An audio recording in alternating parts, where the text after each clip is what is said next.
Hello എല്ലാവർക്കും ഒരിക്കൽ കൂടി അമ്മൂസ് ക്രിയേഷൻ ചാനലിലോട്ട് സ്വാഗതം.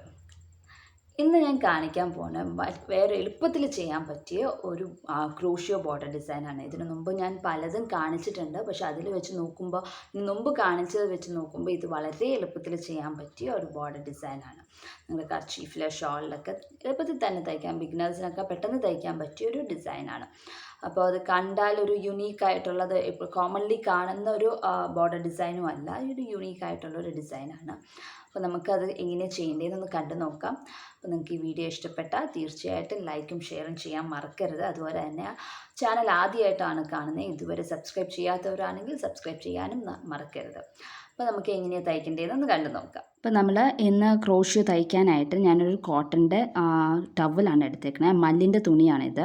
അതിൻ്റെ 4 സൈഡും നമ്മൾ മടക്കി അടിച്ചിട്ടുണ്ട് മെഷത്തിൽ. അത് തയ്ക്കാനായിട്ട് ഞാൻ യൂസ് ചെയ്യുന്ന പേൾ കോട്ടൺ ത്രെഡാണ്. ഒരു സ്മോൾ നീഡിലുമാണ് യൂസ് ചെയ്തിരിക്കുന്നത്. അപ്പോൾ നമുക്ക് തയ്ക്കാൻ തുടങ്ങാം. ആദ്യം തന്നെ ഇതുപോലെ അരികടിച്ചിട്ട് തയ്ക്കുന്നതായിരിക്കും നല്ലത്. അല്ലെങ്കിൽ പിന്നെ നമ്മൾ മടക്കി വെച്ചിട്ട് വേണം തയ്ക്കാൻ തുടങ്ങാൻ. അത് കുറച്ചും കൂടെ ബുദ്ധിമുട്ടായിരിക്കും. അപ്പോൾ നമ്മൾ തയ്ക്കുമ്പോൾ ആദ്യം കോർണറിൽ നിന്നാണ് നമ്മൾ സ്റ്റാർട്ട് ചെയ്യുന്നത്. അപ്പോൾ ആദ്യം തന്നെ നമ്മൾ കോർണറിൽ നിന്നാണ് സ്റ്റാർട്ട് ചെയ്യുന്നത്. അപ്പോൾ നമ്മൾ മടക്കി അടിച്ചതിൻ്റെ താഴെയായിട്ട് നമ്മൾ നീഡിൽ താത്തുകയാണ്. ത്രെഡ് എടുത്തുകൊണ്ട് മേളിലോട്ട് വരിക. കുറച്ച് ത്രെഡ് ബാക്കി ഇത് ഇവിടെ വെച്ചിട്ടുണ്ട്. കുറച്ച് ത്രെഡ് ബാക്കി വെച്ചുകൊണ്ട് തന്നെയാണ് നമ്മൾ എടുക്കുന്നത്. ഇങ്ങനെ എടുത്തുകൊണ്ട് വരുന്നു. മേളിൽ വന്നിട്ട് നമ്മളവിടെ സിംഗിൾ ക്രോഷ്യോ ചെയ്യുകയാണ്. ഒരു ചെയിൻ ഇടുക. സിംഗിൾ ക്രോഷ്യോയിൽ ഒരു ചെയിൻ ഇടുകയാണ്. അപ്പോൾ നമ്മളൊരു ചെയിനും ഇട്ടു അവിടെ. ഇത് കഴിഞ്ഞിട്ട് ഇനി 3 ചെയിൻ നമ്മൾ സാധാ ചെയിൻ ഇടുകയാണ്. 3 ചെയിൻ 1 2 and 3 നമ്മൾ 3 ചെയിൻ ഇട്ടു. അത് കഴിഞ്ഞിട്ട് ഇപ്പോൾ ഈ 3 എന്നുള്ളത് നിങ്ങളുടെ ഡിസ്റ്റൻസ് അനുസരിച്ച് എന്തോരം അകത്തിയാണ് നിങ്ങൾ ഇവിടുന്ന് കോർണറിൽ കുത്തിയെന്ന് വെച്ചാൽ അതനുസരിച്ച് മാറ്റുക. അതിപ്പോൾ 3 ചെയിൻ പറ്റില്ല, ഒരു ചെയിനും കൂടെ വേണമെന്നുണ്ടെങ്കിൽ നമുക്ക് 4 ചെയിൻ ഇടാം. നമ്മുടെ ഡിസ്റ്റൻസ് എന്തോരം ഡിസ്റ്റൻസിലാണ് ഈ കോർണേഴ്സിൻ്റെ ഇത് വരുന്നതെന്ന് വെച്ചാൽ അതനുസരിച്ച് മാറുന്നതായിരിക്കും.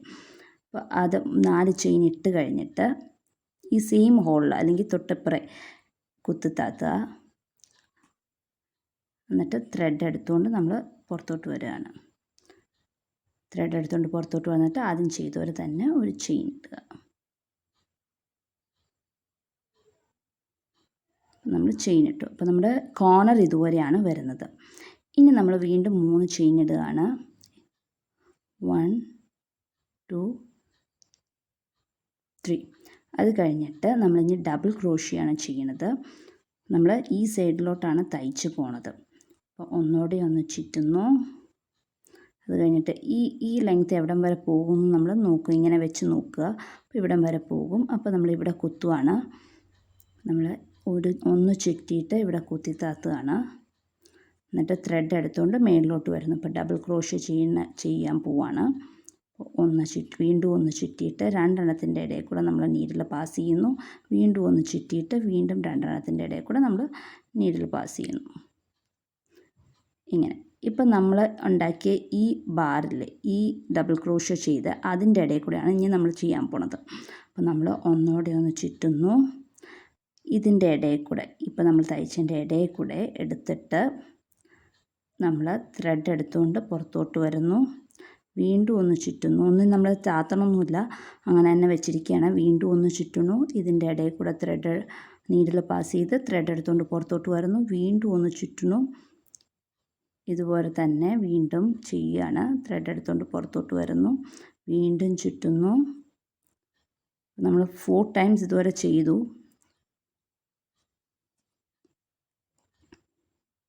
ത്രെഡ് എടുത്തുകൊണ്ട് പുറത്തോട്ട് വരുന്നു. വീണ്ടും ഒന്ന് ചുറ്റുന്നു. ത്രെഡ് എടുത്തുകൊണ്ട് പുറത്തോട്ട് വരുന്നു. ഇങ്ങനെ ഇപ്പം നമ്മൾ 5 ടൈംസ് ഇതുവരെ ചെയ്തു. വീണ്ടും ഒന്ന് ചുറ്റിയിട്ട് ഇപ്പം നമ്മൾ ചെയ്ത എല്ലാ ത്രെഡ്സിൻ്റെ ഇടയിൽ കൂടെ നമ്മളിങ്ങനെ കൊണ്ടുവരുന്നു. അത് കഴിഞ്ഞിട്ട് വീണ്ടും നമ്മൾ 3 ചെയിൻ ഇടുക. 1 2 3. അപ്പോൾ നമുക്ക് എങ്ങനെ കിട്ടിയെന്ന് നമുക്ക് നോക്കാം.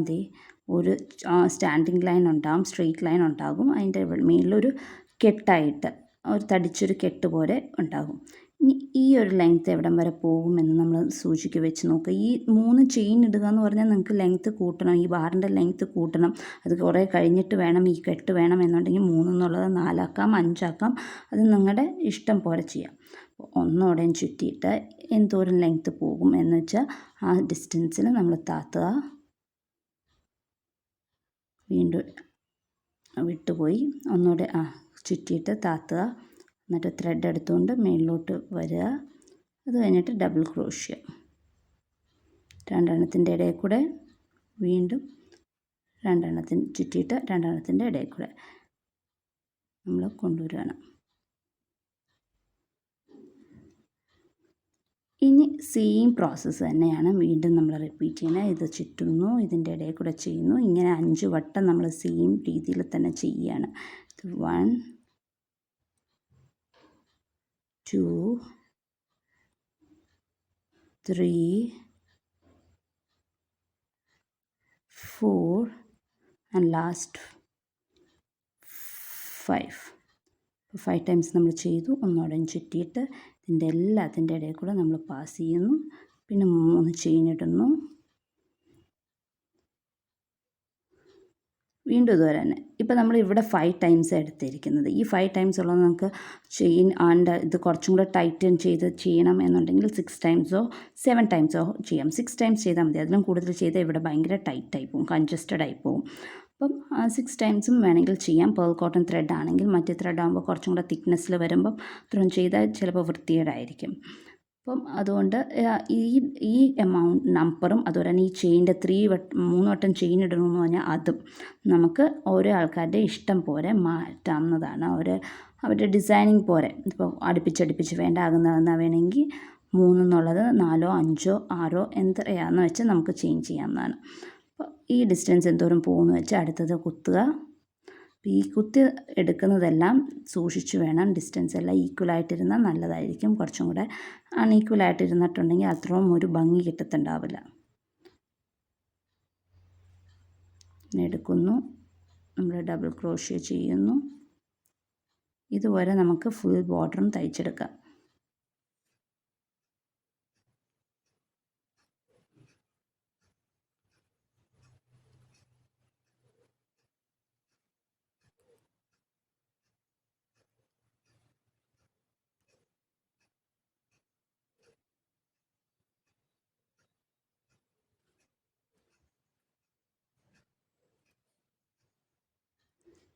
ഇപ്പോൾ നിങ്ങൾക്ക് കാണാം, തയ്ച്ച് വരുമ്പോൾ നമുക്കിതുപോലെ കിട്ടും. ഇങ്ങനെ ഒരു സ്റ്റാൻഡിങ് ലൈനും അതിൻ്റെ ചുറ്റും ഒരു കെട്ടായിട്ട് തടിച്ചുള്ള കെട്ടായിട്ടും അങ്ങനെയാണ് വരുന്നത്.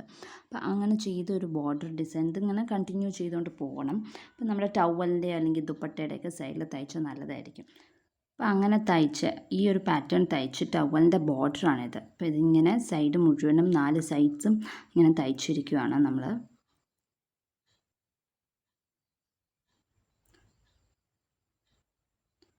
കോർണർ വന്നപ്പോൾ ഇതുപോലെ തയ്ച്ചിട്ടുണ്ട്.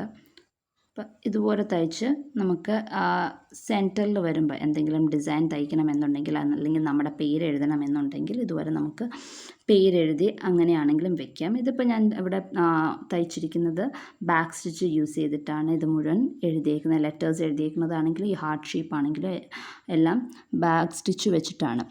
ഈ ഹാർട്ട് സ്റ്റെം സ്റ്റിച്ചും ലെറ്റേഴ്സ് എല്ലാം ബാക്ക് സ്റ്റിച്ചുമാണ് ഞാൻ തയ്ച്ചിരിക്കുന്നത്. അപ്പോൾ അങ്ങനെ ഒരു കർച്ചീഫ് വേണമെങ്കിൽ നമുക്ക് ഉണ്ടാക്കിയെടുക്കാം. നമ്മുടെ പേരൊക്കെ എഴുതി അല്ലെങ്കിൽ നമുക്ക് ആർക്കെങ്കിലും ഗിഫ്റ്റ് കൊടുക്കണമെന്നുണ്ടെങ്കിൽ ഇതുമാതിരി നമുക്ക് ചെയ്തെടുക്കാവുന്നതാണ്. വളരെ എളുപ്പത്തിൽ തന്നെ ഒരു കോട്ടൺ തുണി ഉണ്ടെങ്കിൽ നമുക്ക് ടവൽ ഉണ്ടാക്കിയെടുക്കാവുന്നതാണ്. ഇതുപോലെ കളർഫുൾ ത്രെഡ്സ് ഒക്കെ യൂസ് ചെയ്തിട്ട് നമുക്ക് നമ്മുടെ ഡ്രസ്സിന് മാച്ചിങ് ആയിട്ടുള്ള കർച്ചീഫ്സ് പെട്ടെന്ന് തന്നെ നമുക്ക് ചെയ്തെടുക്കാവുന്നതാണ്. അപ്പോൾ എല്ലാവരും ഒന്ന് ട്രൈ ചെയ്ത് നോക്കിയിട്ട് ഫീഡ്ബാക്ക്സ് എഴുതി അറിയിക്കുക. അപ്പോൾ അടുത്ത ദിവസം അടുത്ത വീഡിയോ ആയിട്ട് കാണാം. അതുവരേക്കും ബൈ.